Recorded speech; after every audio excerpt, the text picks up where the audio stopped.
Assalamualaikum teman-teman, nama saya Hairunisa. Saya dari kelas S6B. NPM saya 201721500165. Kali ini saya akan menjelaskan mengenai macam-macam semiotika. Enjoy for watching!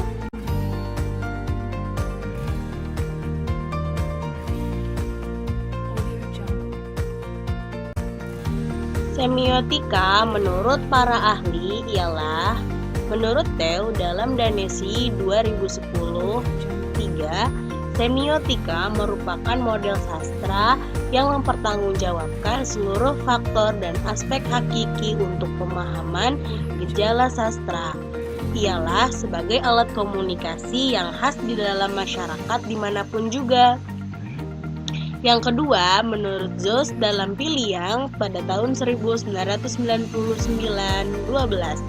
semiotika adalah sebuah ilmu yang mempelajari mengenai tanda, berfungsinya tanda, serta juga produksinya makna. Menurut Eko, peristiwa sederajat semiotika, macam acara, benda, seluruh budaya sebagai tanda. Tanda yang didefinisikan sebagai apapun di atas konvensi sosial dasar yang sebelumnya masuk dapat dianggap menjadi suatu yang berbeda.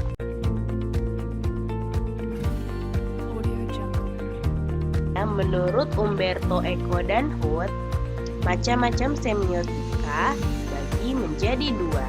Yang pertama, komunikasi dan tanda. Yang kedua, signifikasi. Komunikasi dan tanda memfokuskan pada teori tentang produksi tanda yang salah satu di antaranya mengasumsikan adanya 6 faktor dalam komunikasi, yaitu pengirim, penerima kode atau sistem tanda, pesan, saluran komunikasi, dan acuan atau hal yang dibicarakan, serta memberikan tekanan pada teori tanda dan pemahamannya dalam suatu konteks tertentu. Selanjutnya, signifikasi, yaitu mempersoalkan adanya tujuan berkomunikasi. Yang diutamakan adalah segi pemahaman suatu tanda sehingga proses kognisinya pada penerima tanda lebih diperhatikan daripada proses komunikasinya.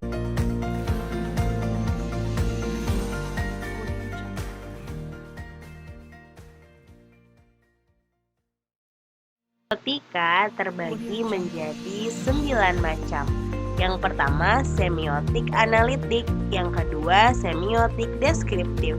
Yang ketiga, semiotik faunal. Yang keempat, semiotik kultural. Yang kelima, semiotik naratif. Yang keenam, semiotik natural. Yang ketujuh, semiotik normatif. Yang kedelapan, semiotik sosial. Dan yang kesembilan, semiotik struktural.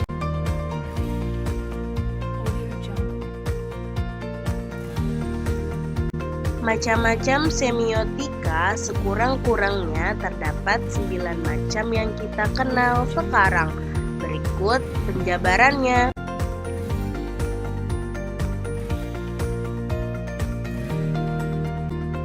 Yang pertama yaitu semiotik analitik.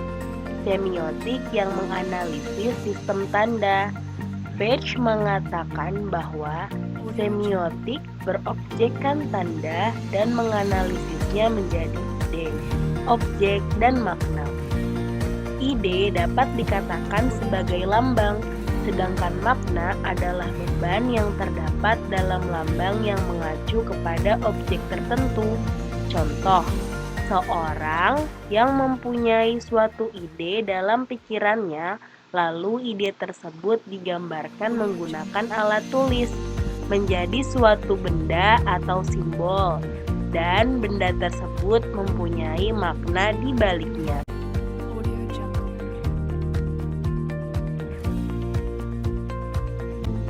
Yang kedua yaitu semiotik deskriptif, yaitu semiotik yang memperhatikan sistem tanda yang dapat kita alami sekarang, Meskipun ada tanda yang sejak dahulu tetap seperti yang disaksikan sekarang.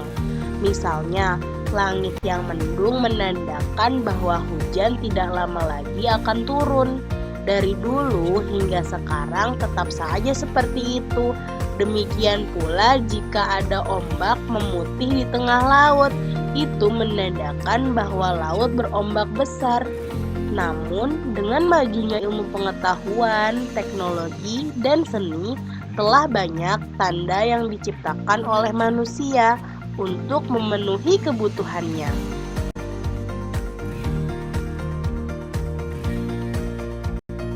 Semiotik faunal atau biasa disebut zoosemiotik, yakni semiotik yang khusus memperhatikan sistem tanda yang dihasilkan oleh hewan. Hewan biasanya menghasilkan tanda untuk berkomunikasi antara sesamanya, tetapi sering menghasilkan tanda yang dapat ditafsirkan oleh manusia. Misalnya, seekor ayam betina yang berkotek-kotek menandakan ayam itu telah bertelur atau ada sesuatu yang dia takuti.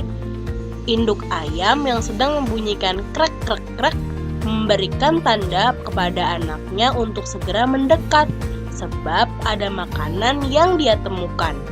Juga seorang yang akan berangkat terpaksa mengurungkan waktu keberangkatannya beberapa saat, sebab mendengar bunyi suara cicak yang ada di hadapannya.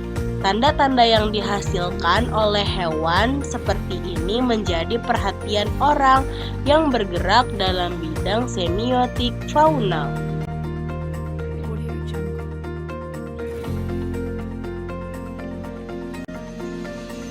Lanjut ya teman-teman, yang keempat semiotik kultural, yaitu semiotik yang khusus menelaah sistem tanda yang berlaku dalam kebudayaan masyarakat tertentu. Telah diketahui bahwa masyarakat sebagai makhluk sosial memiliki sistem budaya tertentu yang telah turun-temurun, diperhatikan dan dihormati. Budaya yang terdapat dalam masyarakat juga merupakan sistem itu, menggunakan tanda-tanda tertentu yang membedakannya dengan masyarakat lain. Contoh, budaya orang NU atau Nahdlatul Ulama adalah mengadakan tahlilan, sholawatan, dan lain-lain.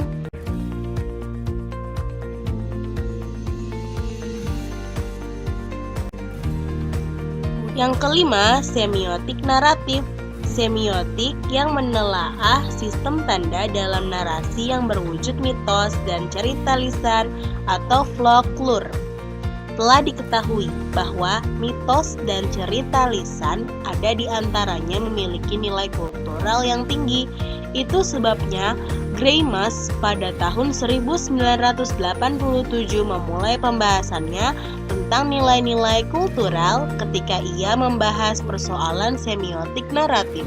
Contoh, pohon beringin yang rindang dan lebat dipercayai orang-orang bahwa pohon itu keramat atau angker.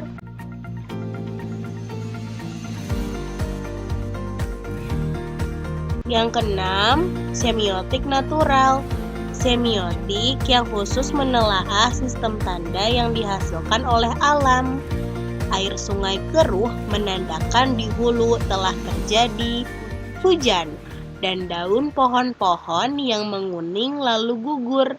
Alam yang tidak bersahabat dengan manusia, misalnya banjir atau tanah longsor, sebenarnya memberikan tanda kepada manusia bahwa manusia telah merusak alam.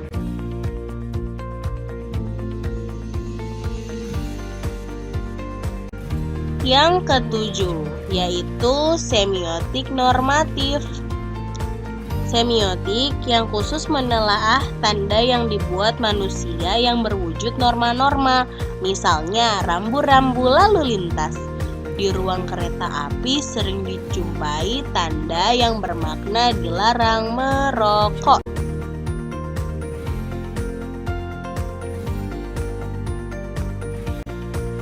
Selanjutnya, semiotik sosial, Semiotik yang khusus menelaah sistem yang tandanya dihasilkan oleh manusia yang berwujud lambang, baik lambang yang berwujud kata maupun lambang yang berwujud kata dalam satuan yang disebut kalimat.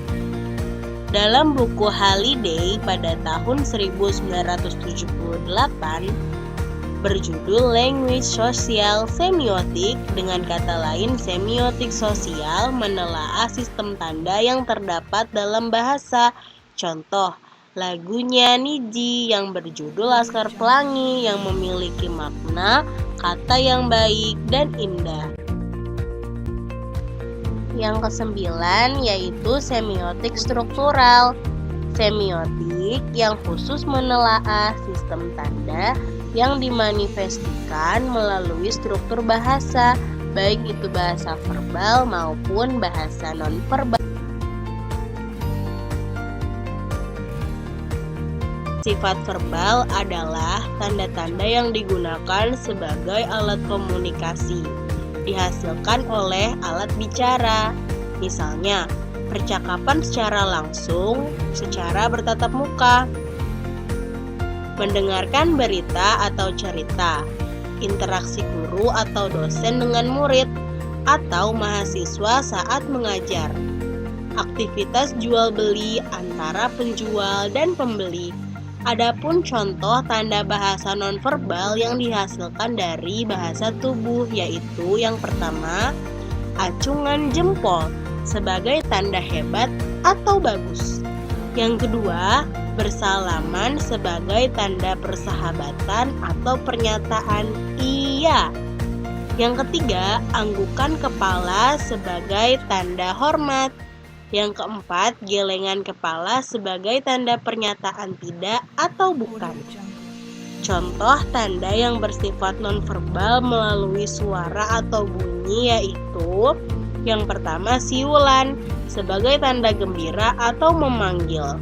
Yang kedua, jeritan sebagai tanda sakit, ada bahaya atau permintaan pertolongan. Yang ketiga, batuk kecil sebagai tanda ingin berkenalan, ada orang lewat.